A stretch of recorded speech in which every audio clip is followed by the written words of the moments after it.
wá sílẹ̀. Tí ẹ bá fẹ́ bá wa sọ̀rọ̀ tàbí ẹ fẹ́ àdúrà àti ìgbaninímọ̀ràn cancel, ẹ pe ẹ̀rọ ìbánisọ̀rọ̀ yìí 07067673107 07066673107 tàbí 08159484185 08159484185. Kí Olúwa kó bùkún fún yín. Jésù lolúwa.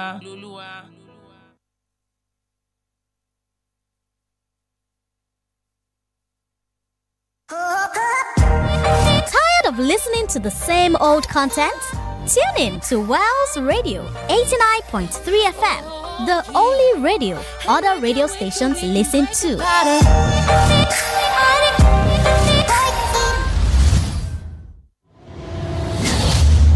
Not just another radio station. Wells Radio 89.3 FM. Broadcasting from Ibadan or your state brings you wholesome programs for you and your family.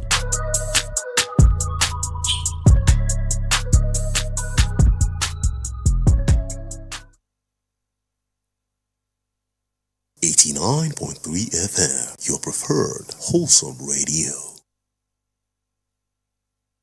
89.3 FM, your preferred wholesome radio.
Beautiful morning to you once again. Thank you for joining us on Wells Radio 89.3 FM, your preferred wholesome radio.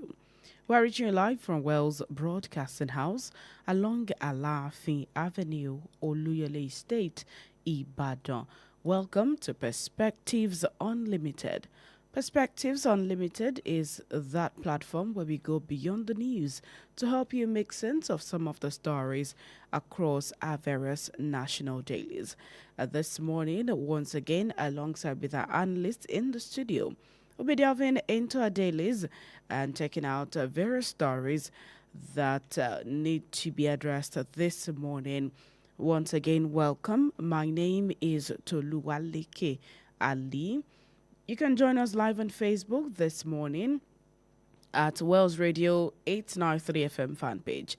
At Wells Radio 893 FM fan page. We're live on Facebook. You can drop your comments as we go on the show. And also on YouTube, you can watch live as well at Wells Radio 89.3 FM on YouTube. At Wells Radio 89.3 FM. Let's check out the front pages across some of our national dailies this Wednesday morning.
From the front page of the Nation newspaper this morning, above the masthead, EFCC hands over Emefiele-linked 753 Abuja duplexes to government.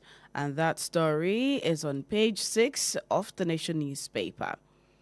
Oyo House OK's rotation of Oba's council chairmanship. And that is on page 27. Senators not elected to fight President, Akpabio declares.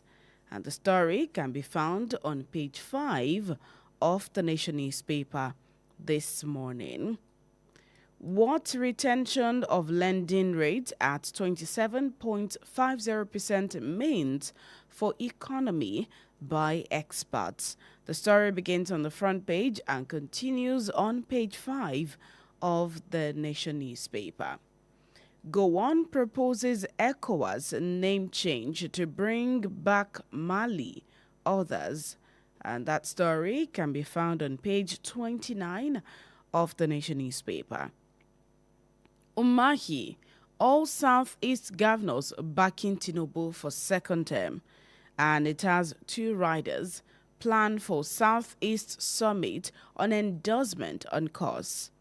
President's performance wonderful, says Eno. The story begins on the front page and continues on page 4 of the Nation newspaper. No governance in Rivers when I declared emergency. President tells Supreme Court. And that's on page 5. Time ranks Dangote among world's top 100 philanthropists. And the story can be found on page 7 of the Nation newspaper. PDP senators differ with governors over coalition. And it has a rider, party remains strong.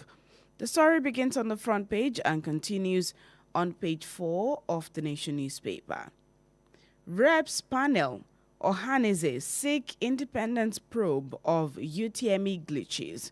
And that story can be found on page 28 of the Nation newspaper this morning. On the front page of the Punch newspaper, above the masthead, dollar outflow for fuel imports surges 119%. And the story is on page 29 of the Punch newspaper. Federal panel submits key report on census funding, and that's on page 16. States to draft new framework for local government autonomy. The story can be found on page 2 of the Punch newspaper this morning. Traditional Council protests as Oyo Assembly backtracks. That's on page 43. The lead story on the front page of the Punch newspaper reads, May 29, Tinubu to review ministers' scorecards. And it has a rider, President may get ministers' a new assessment report this week. Low-performing ministries, under pressure. And the story is on page 2 of the Punch newspaper. Federal government to auction 753 duplexes seized from Emefiele. That's on page 31. Immigration mobilizes joint task force against terror threats. That's on page 20. Missing Lagos bankers' corpse found in morgue. The story can be found on pages 4 and 5 of the Punch newspaper. OPS folds MPC over 27.5% interest rate. And that's on page 29. And those are the stories on the front page of the Punch newspaper for this morning. Moving on to the Guardian newspaper now. ICPC busts bank account of 6-week bachelor's degree racket.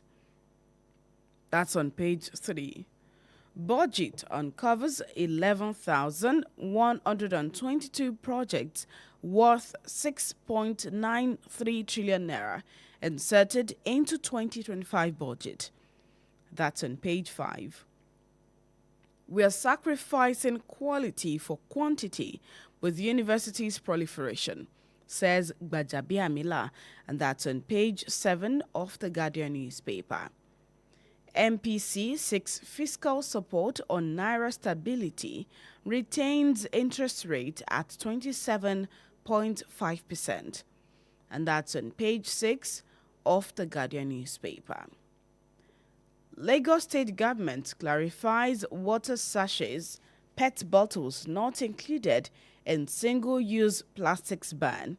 And that's on page 7. Gateway 2025, over 10 million Adire clothing sold in 10 days, says Olopade, and that's on page 7 of the Guardian newspaper. PDP turmoil escalates with Southeast factions at odds over secretaryship. That's on page 6 of the Guardian newspaper. Umahi affirms Southeast governor's support for Tinubu's second-term bid. That's on page 29 of the Guardian newspaper. Federal government to dispose 753 housing units linked to Emefiele. To read more on that story, check out page 5 of the Guardian newspaper. ECOWAS at 50. Gowon restates Nigeria's foreign policy thrust as Akpabio urges unity, stability. To check more on that story, check out page 5 of the Guardian newspaper this morning. Now, moving on to other newspapers, on the front page of the Daily Trust newspaper. Federal government to sell Emefiele's 753-unit housing estate. And the story can be found on page 10 of the Daily Trust newspaper. 7 inmates escape from custody in Osun. That's on page 12. Protest as stray bullet kills WASA student in Oyo. That's on page 6 of the Daily Trust newspaper as well. Budget. NAS inserted 11,122 projects worth 6.9 trillion naira in 2025 budget. The story begins on the front page and continues on pages 3, 4, and 5 of the Nation newspaper. 2027, PDP senators give conditions for coalition against Tinubu. That's on page 14. Tanker explodes at sports festival venue in Ogun. The story can be found on page 37 of the Daily Trust newspaper. UK, Canada, France threaten Israel with concrete actions over Gaza. That's on page 30. How train attack suspect got Hajj documents. And that's on page 24. On the front page of the Vanguard newspaper this morning, above the masthead, Disco's performance in power supply disappointing. And that's coming from the federal government. And it's on page 19. UTME results due to human error, not technical glitch. That's coming from Reps, and it's on page 9. Time magazine names Aliko Dangote among top 100 philanthropists worldwide. That's on page 26. 2027, 5 Southeast governors are with Tinubu. That's coming from Umahi. Pardon. NAS budget disagree over 6.93 trillion naira projects in budget 2025, and it has a couple of riders. How NAS inserted 11,122 projects budget. That's coming from budget. 2025 appropriation bill interrogated passed based on exact amount presented. That's coming from the Senate. NAS has powers to amend budget. That is coming from the Reps, and it's on page 5 of the Vanguard newspaper. How I begged Yaradua not to fight Obasanjo. That's coming from Lamido, and it's on page 13. How stray bullet killed YX student during chase in Ibadan. That's on page 7. 2.9 million Nigerian children suffering from severe malnutrition. And that's an update from UNICEF, and it's on page 13 of the Vanguard newspaper. And those are the stories across some of the front pages of our national dailies this morning.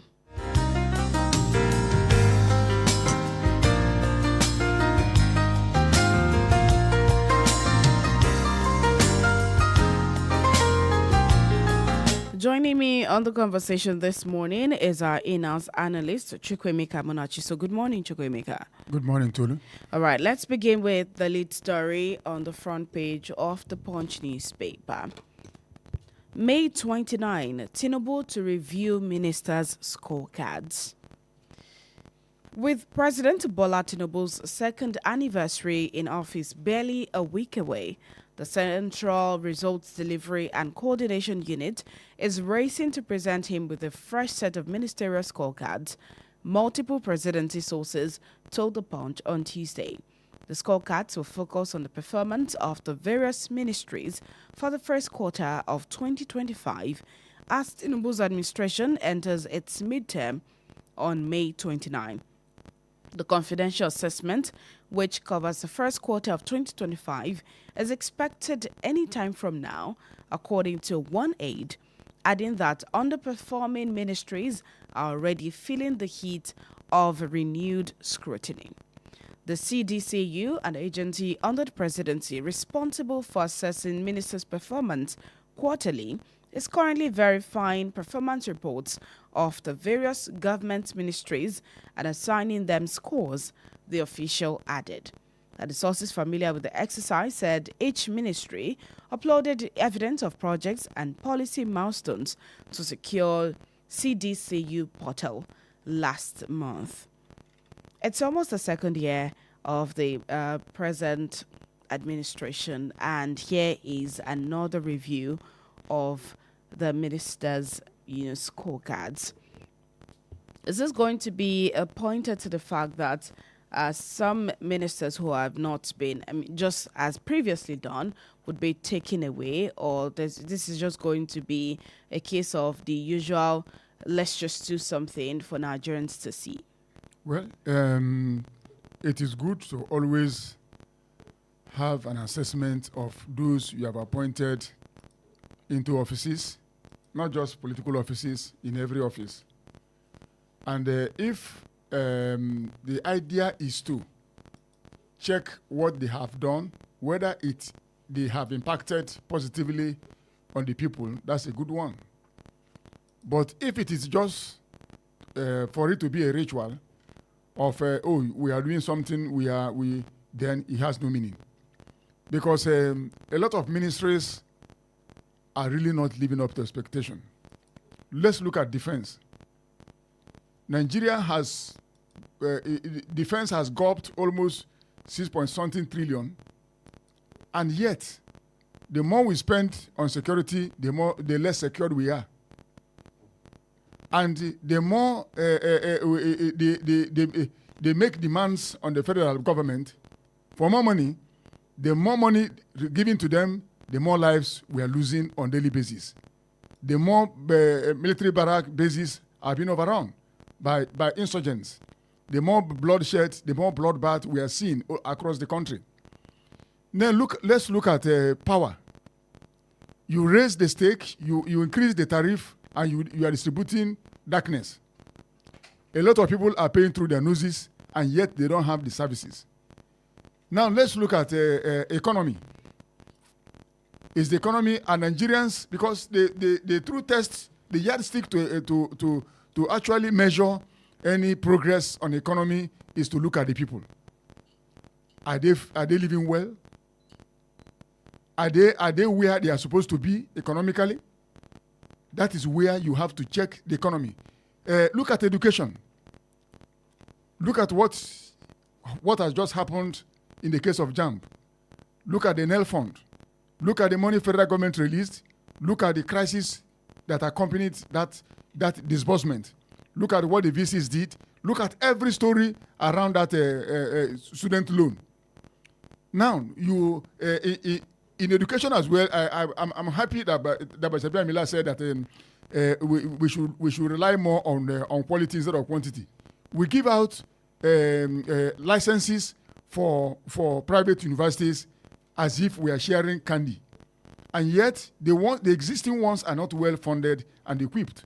So, if you ask me, if the president will be honest with this scorecard issue, a lot of ministers are going to go.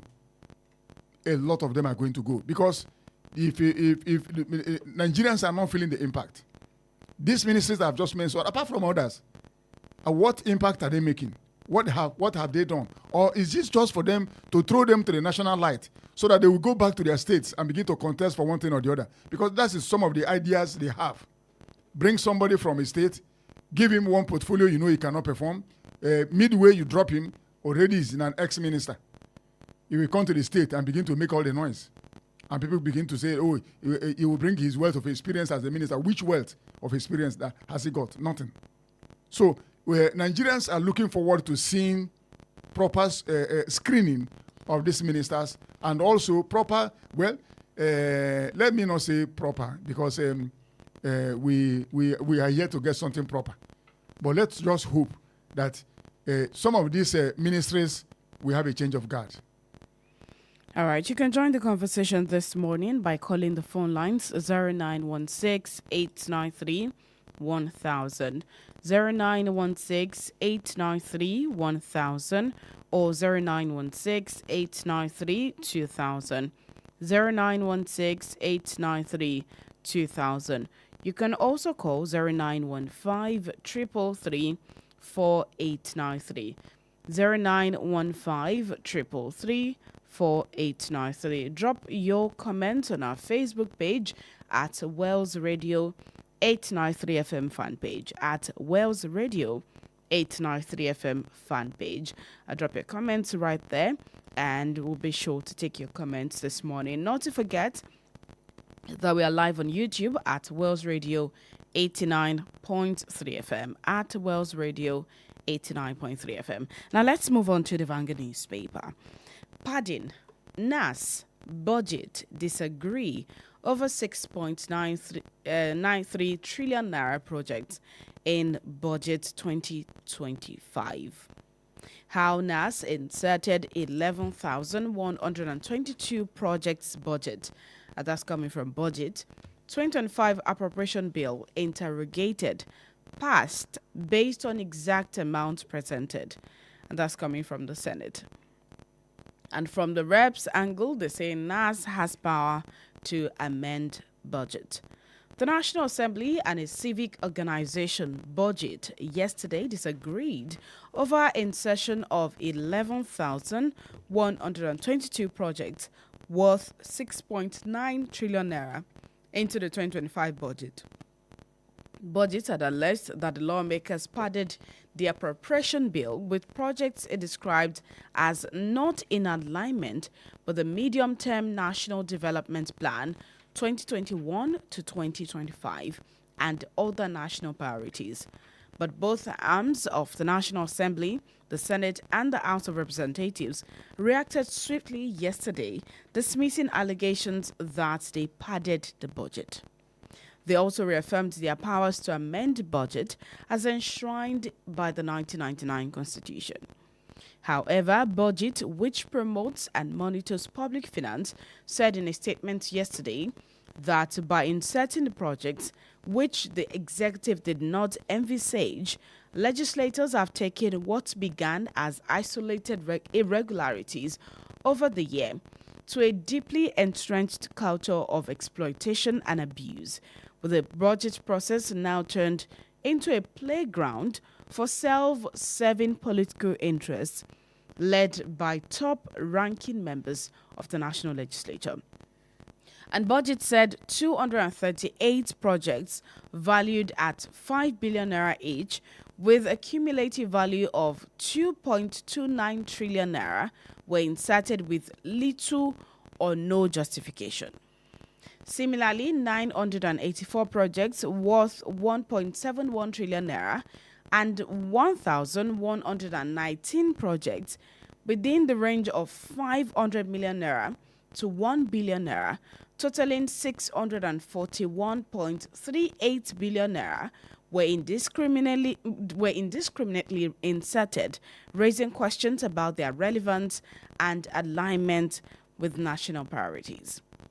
Now, all of this by budget goes on and on and on. A lot of times, we hear about budget padding. What exactly does it mean? And what does it mean for Nigeria's current economy? No, when I heard that story, I was not shocked because fish will always swim inside water. You don't expect the kind of human beings we have not to do otherwise. And since there are no punishments for padding, it happened before, it's still happening, and it's still going to happen. There are two organizations I respect so much in this country as at now, Serap and Budget. They appear to be on the front, on the front line in the case of asking questions which Nigerians have lost their voices to ask. Budget padding the abnormal is now normal in our country. Nigerians may not even bother about what budget padding is all about, but it's criminality. When you just like, let me tell you something. Let me explain it to you in a very elementary way. We are now in Wells Radio, and we budgeted to buy a computer, and we valued it at 500,000. Valued so many other things along the line. The authorities of this station approved. Okay, go and buy, and we now inserted some other things inside that paper to ask for more money, which the people that approved may not even know. But that goes to show that the president, he will not know everything. He will not know everything. But the issue is that there must be people who have oversight function of what bring this paper. Let us see exactly what we have budgeted, whether if actually the presidency is interested in transparency. If they are interested in delivering the dividends of democracy to Nigerians, if they are interested in managing the resources of this country, there must be people assigned by the president to oversee whatever we have put our pen to paper to agree as a budget. Let's look at it again. Because knowing the kind of human beings we have around us, because he that is surrounded by enemies does not sleep. Now, the president has signed. There's an executive approval. Now, some people went behind, and look, let me tell you something, Tolu. Nothing is going to come out of it. We have had this several times. It's like a ritual. And that is why politics is very lucrative.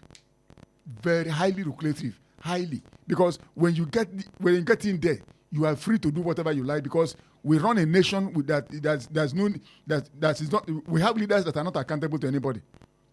If they are accountable to Nigerians, they won't do this. If Nigerians are asked, if they have not lost their voices, they won't do this. If they know that there is a punishment for doing this, they won't do it. But there's no punishment.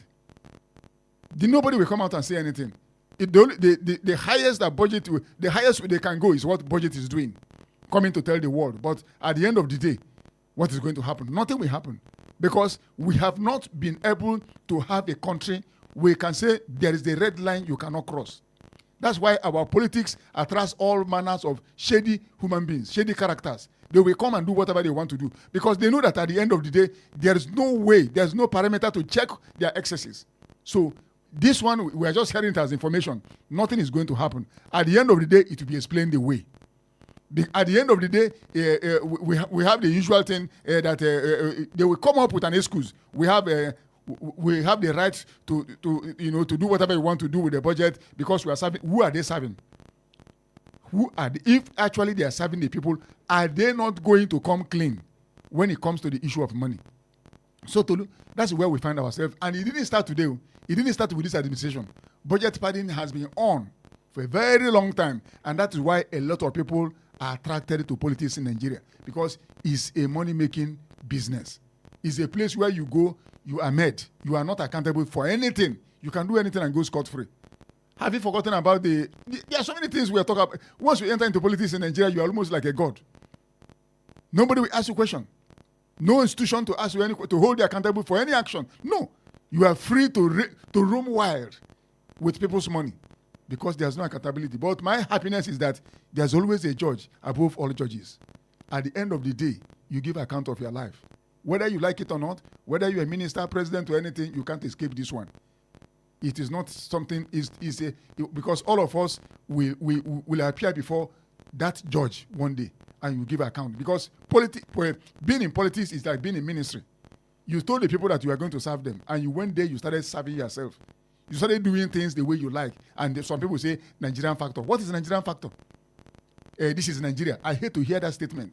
It's not. Because we have made abnormal to be normal in our country. That's not the way. If it were a sinner climb, hell will be rolling by now. Opposition will come up. Many people will come up. Oh, who did this? Who started this? People will begin to ask hard questions. But where people have been impoverished, where people are struggling to survive, where they are existing and they are not living, where will they get the voice? Where will they get the strength to stand up and begin to demand for their own right? They won't, because they are already impoverished. They are already dehumanized. Their humanity is not being respected. So that is where we find ourselves. Nothing will come out of this thing. Just watch. In a few days' time, we forget about it and we roll on, because that's how we roll. 0916-893-1000, 0916-893-1000, or 0916-893-2000, 0916-893-2000. You can also call 0915-333-4893, 0915-333-4893. Those are the phone lines for you to call to be a part of the show. Drop your WhatsApp messages on 0915-499-893, 0915-499-893, and drop your comments on Facebook at Wells Radio 893 FM fan page, at Wells Radio 893 FM fan page. We move on to the Guardian newspaper. MPC seeks fiscal support on Naira stability, retains interest rate at 27.5%. And it has three riders. Petrol imports have reduced amid production hiccups.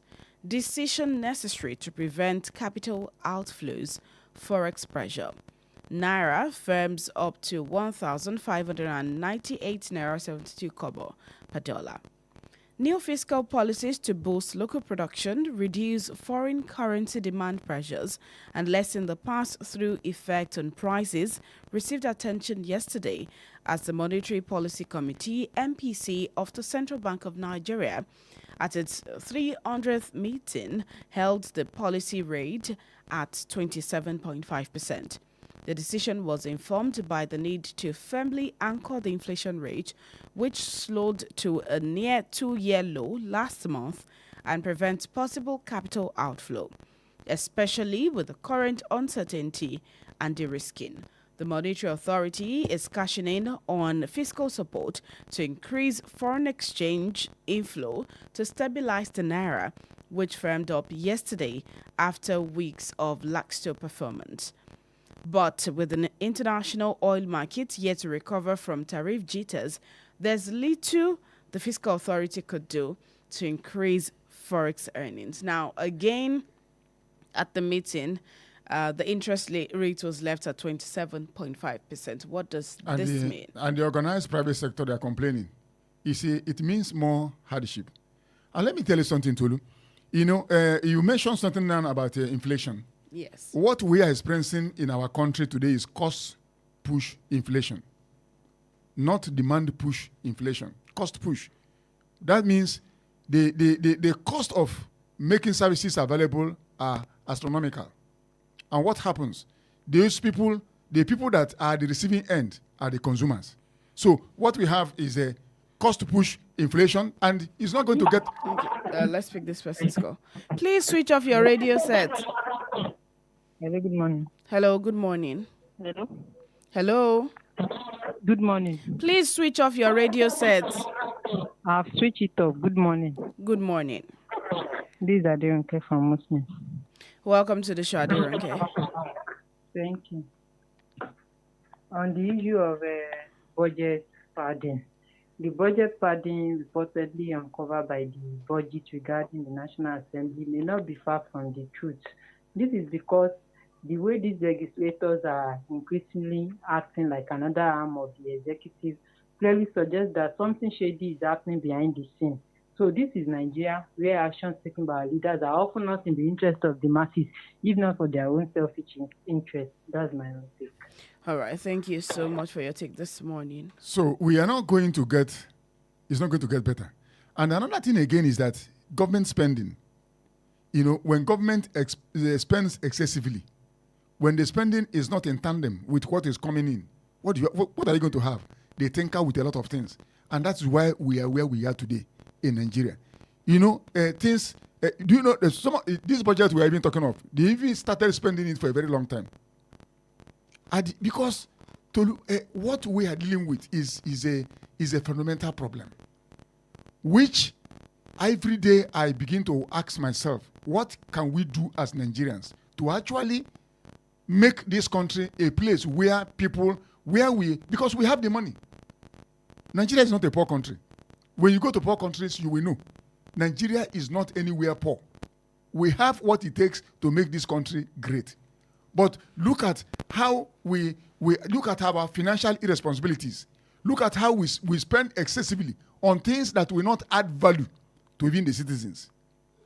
Now we are talking the interest rate, we are raising it. How many times has it been raised since this administration came on board? It has been raised severally, and yet we keep on raising it. And Naira is still dancing skelewu against the dollar. And the purchasing power of the people is still down and out. And yet we real trillions and trillions of spending on something that will not even make make the people to say, okay, oh, this is how we are going to get this in at this time. No, nothing again is in black and white. So what we are dealing with is even beyond hyperinflation, cost push inflation. Look at power. When they look at telcos, look at what Nigeria, look at even driverless as a license, number plate to get it. Everything has skyrocketed. Is it how it's going to continue? And the school fees in the universities are going up higher and higher. Is it food we are talking of? How much are they selling a Congo of Garina? Because these are the things that impact on the people. How much? And yet, more financial pressures are being piled on the people. And we sit down and be talking of, when you go and take loan at such a high interest, what you are producing, you will definitely transfer it to the end users. That is where we are. And if we are down, as we are down already, and if government has left Nigerians alone and say, okay, these people are already down. But tomorrow now, you may find another thing again coming up that, Nigerians will pay more. They will pay this more again. And yet, 70,000 naira minimum wage. We are in between the Red Sea, in between in between the rock and the hard place. That's where we are today in Nigeria. May God help us. Amen. 0916-893-1000, 0916-893-2000, or 0915-333-4893, 0915-333-4893. Now let's come to Oyo State, Ibadan here. A very sad incident happened yesterday, which is, of course, across the majority of our dailies this morning. And I'll be picking this from the Vanguard newspaper. How stray bullet killed WAEC student during chase in Ibadan. And according to, there's a rider, father was evading arrest. That's coming from the police. I'll just take a bit of that story. A yet-to-be-identified police officer yesterday shot a 15-year-old secondary school student named Taiwo while he was en route to an examination center in the Gbagi area of the Egbeda local government area of Oyo State. The tragic incident occurred when Taiwo was struck by a stray bullet in the lower part of his body. Taiwo's father was driving him and his twin brother to the examination center for the West African Examination Council, WAEC, when the shooting took place. Following the incident, he was rushed to a hospital in Alakia area before he was transferred to the University College Hospital UCH. An eyewitness account revealed that the bullet penetrated the back seat of the car where Taiwo was seated with his brother. Another story also in the Vanguard newspaper says that the police arrest officer who accidentally shot dead student in Ibadan.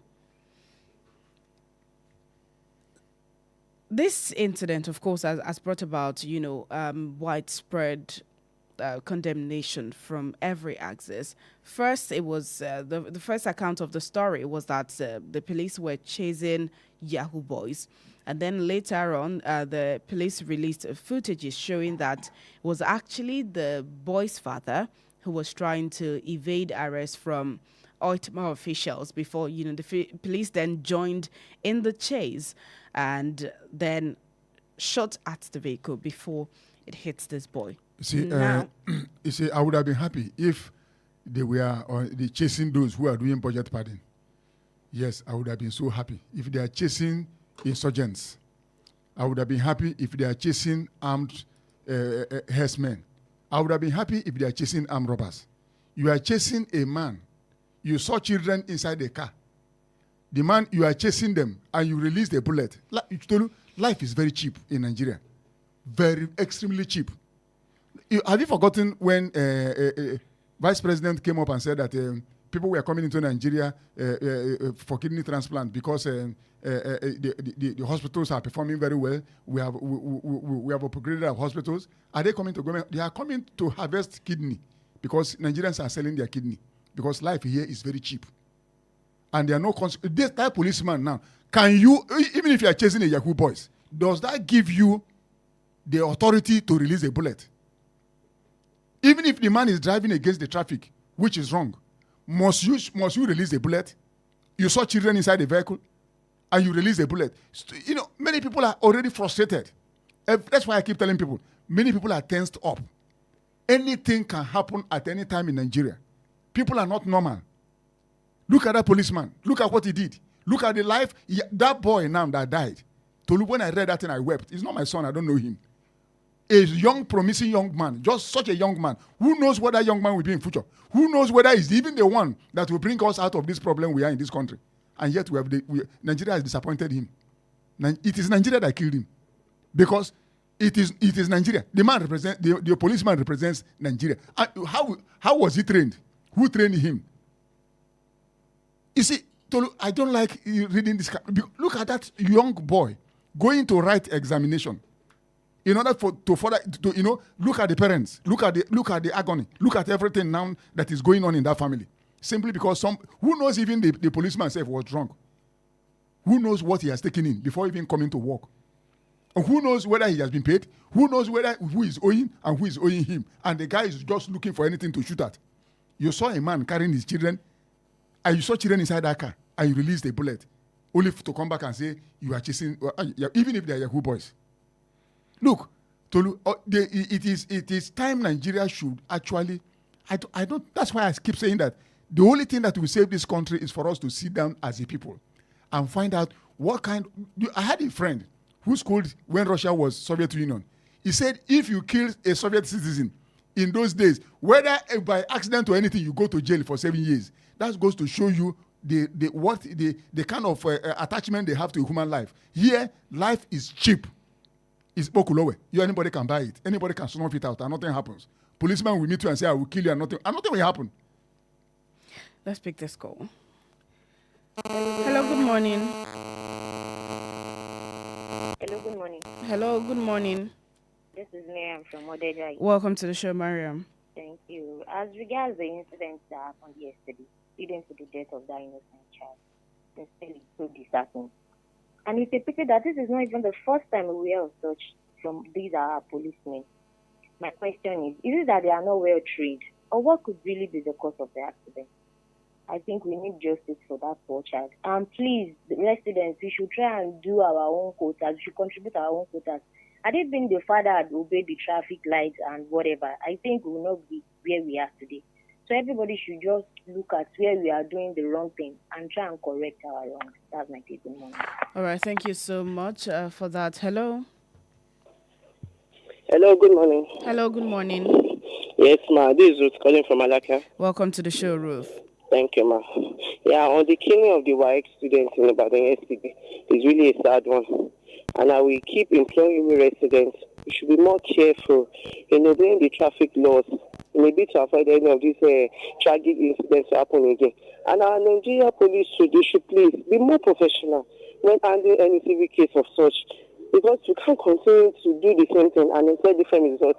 They should please be more wise next time they ask me any case like this. Good morning. All right. Good morning. Thank you so much for your take. Okay. As I was saying before those calls came in, we know it is good to obey traffic, but must you? I'm not against. I'm in support of obeying traffic rules. Because when you obey traffic rules, you are even helping their work. But what is the use of firearms in such a situation? When it is not robbery, what is the use? You understand? That's where I hang my argument. What are you firing at? Yes, the man has disobeyed the law. Fine. Is there no other way to get him apprehended? You release the bullet and look at the consequences. A young child has gone. And all we are asking for now is we commiserate with the family. We do. Can you? Hello, good morning. Don't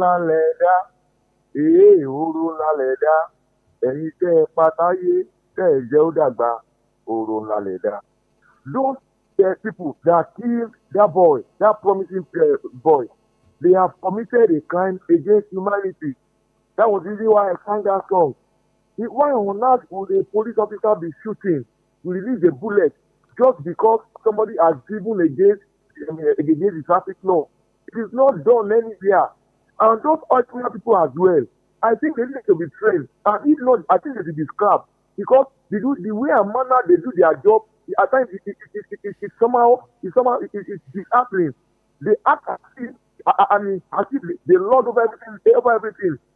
If they have taken the issue, so if they have been conscious in the way they handled the issue yesterday, that boy would have still been alive today. I'm telling you. Those ultimate guys, I think they need to do a brain check on them. And the police officer that released, the bullet as well, we want to know his name. Let the Oyo State police authority release the name of the officer that shot that boy, so that we know that there is going to be a justice for that boy. So the father of the deceased drove against traffic rules accepted. There was a time I was driving in Lagos, I think late last year. I was driving in Lagos and I was not too familiar with that terrain. And there was street light and there were some officers. Look, there was no officer, there was street light, and at the point in time, somebody told me that, oh God, you are driving against the traffic law. Do you know what I did? I was trying to park so that I'll be able to make an inquiry about how I can get through that area. And before you could know it, there's some plate number has been flashed by a particular screen, a particular camera that has been stationed somewhere along the road. And before I could know it, I received a message on my phone that this amount is my bill because I have driven against the traffic law in Lagos State. And I have to pay the money. That is a place, that is a state where law is working. And I paid because I drove against the traffic law. So why is it that somebody drove against the traffic law and the next thing to do for you, as a security man, is to release a bullet and kill a child? What if as the father was driving against the traffic rules yesterday, the man ran into some passers-by and we have multiple accidents? Or as they were chasing the police officers and the ultimate, they were using their car to chase that man, and they collided into some stand-by people, and they killed a lot of many people. Then what do you think will be seen by now? I think this is a barbaric act. It is highly condemnable in this 26th century. Let that police officer be dealt with. Let him be. We want an action to take it against him. Then the father of the deceased as well. I think they need to do a brain check on him too. Because why will he be driving against the traffic? Even if you are late, if it's late, maybe the late boy now, maybe he's having an exam for it. Maybe it's late already. That does not warrant you to drive against the traffic rule. So I think we want a justice for this boy, and by then we know that yes, there is a true justice in this country. Thank you very much. Bengamali is my name. All right, thank you so much. There is something we have to say here, Tolu. You know, there's no way you do a wrong thing to make it right. The man himself, you are carrying your children. Your children are inside the vehicle and you are driving roughly. Are you okay? You are already late to the exam. Why didn't you wake up on time? Knowing full well that our road network system in this country. Now, the issue of recruitment. How do we recruit people into some of these? Okay. Yeah, let's pick this call. Okay. Hello? Okay, we lost that call. Now, how do we recruit people? Recruitment process. Do you go to garage? Where do you go and get people to join some of these organizations? Where do you get them? Mr. Gbenga Mario made an example of Lagos State. And this is, part of the conversations that came up when this story came out online yesterday about how in Lagos State, you don't even have to, nobody has to chase you. Now, he gave an example of how, because he wasn't familiar with the terrain, it got flashed. It got a message instantly telling him that this is the amount that you have been charged for, or that you have been fined, rather, for driving against the traffic. So why is it that here you have to get chased, you have to be loaded over, you have to still, in some cases, bargain your way out of it, It's even a business here, because once they get hold of you, you must follow them somewhere. And along the line, if you don't, you end up where you don't expect to end up. You understand? The issue is this. If Oyo State can learn from Lagos, they may say, Lagos has the money to do all those things. But we have to start from somewhere. But we still do it in a primitive way. That's why we're losing lives. And that's why... Hello, good morning. Good morning. Sulaiman Sharif from Nara. Welcome to the show. Please, if anybody phone in, let us try to minimize it to 1 minute. There is a lot of caller online that they want to phone in. So regarding the incident that happened yesterday, I think Nigeria police have become thorn in the flesh of people of this country. The same police that are made to protect the people have become the greatest challenge. Why pull a trigger in a busy area? See, they just said that the innocent boy has suffered for an inappropriate action from those people that is there to keep people safe. See, Nigeria police need periodic training and enlightenment in operational situations like this, because the outcome of the ugly incident was the consequence of the reckless action of the boy's father and the policeman. There's another way to arrest offenders. Please, that's my own submission. All right, thank you so much. Another thing again, I was saying before, recruitment process and psychological checkup. Now, our security operatives will be always psychologically checked to know whether they are in a good frame of mind. Imagine, I don't know whether you saw the video where a Chinese man was giving money to our Nigerian policemen. This is complete dehumanization. Psychologically, those men that stood before that young man receiving money, what does that tell you about who they are? You understand? So we have a lot of training. The security operatives must undergo a lot of, but this cannot happen in a system where things are done haphazardly. Hello, good morning. Hello, good morning. Good morning. This is Kayode from Oluyole. Welcome to the show. Yeah. I appreciate the callers who are talking about obeying traffic regulations. It is true that we should obey traffic regulations. But if an individual fails to observe the traffic regulation or obey it, then it shouldn't be that you shoot. What of if the stray bullets are hitting the policeman, one of them, or those OTMA, the Oyo State Road Management Agency? What of if the stray bullets are hitting them? So it is not two rights doesn't make a right. I mean, two wrongs doesn't make a right. If the man was wrong, driving against the traffic, the next thing to do will not be to shoot. And perhaps if you look deep into these things, you will discover that it is because they felt that the man was running away with their money that they shot him. May God save us in Nigeria. Thank you. Amen. Thank you so much.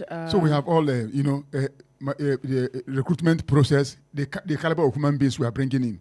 Even that state police we are asking for is good. But what kind of human, are we going to bring people that are high on drug, people that are not psychologically balanced? These are some of the things we are going to put into consideration. Otherwise, we bring in a new set of murderers, again, to unleash them on the people. Some of these people that stand on the road and they are doing what, they are not normal. They are not. Most of them are drinking what, all this belebe and everything. Hello. Hello, good morning, West Radio. Good morning. Yeah. My name is George. I'm calling you from Oluguero. Welcome to the show, Mr. George. Yes. You see, this issue of driving against traffic, especially in the Ibadan here, there is more that the government should do. Take, for example, look at where they shot that boy. It's a busy place. You are not supposed to shoot at a car in a place. It could be somebody even who is on the side road that bullet will hit. Now, instead of shooting at the tire of the vehicle, you shot directly at the inside the vehicle, knowing fully well that vehicle is carrying passengers. There's no excuse for this policeman at all. Then come down to a place like this Cocoa House area where you have the stores there. You see, there's one way going to this Radio Nigeria, and there's another one coming from the Tower area. There's no signs there to show that place is one way. But go there and see the drama that's happening there every day. No sign. They will just come out from one corner and they will just stop your vehicle or stop you, and they start demanding for money from you. Is it making of money that really matters, or saving of life, or making traffic easy for people to move? Everything we are doing today is abnormal. I don't understand. What is the government really doing? Thank you. Thank you so much, Mr. George. Okay, our time is spent. On Facebook, Sulaiman Sheriff says, good morning and kudos to everyone in the studio. It's unfortunate that the boy is no more. This is a heartbreaking tragedy that no family should ever have to endure. Sincerely speaking, MPF needs a total restructure, reorientation, and new training on safe handling of the firearms in the public places. There are many ways to arrest offenders. In developed countries, police do not carry AK-47 like handkerchiefs as we have it here in Nigeria. The authorities should act swiftly to ensure justice is served and measures are taken to prevent such devastating incidents. Hello? Okay. We lost that call. It's time for us to go. Okay. May God save Nigeria. And may we have may Nigerians not provide their own social governance system. May we be treated fairly by those who have elected to be our leaders. All right. Thank you so much for coming on the show this morning. And thank you to everyone who has been a part of the show this morning. Tomorrow is going to be another time on Perspectives Unlimited at exactly 6:30 a.m. Again, join us and let's have a conversation. My name is Toluwaleke. Alli, whatever it is that you do, wherever you find yourself, ensure that you put Nigeria out there in good light. God bless you. God bless Nigeria.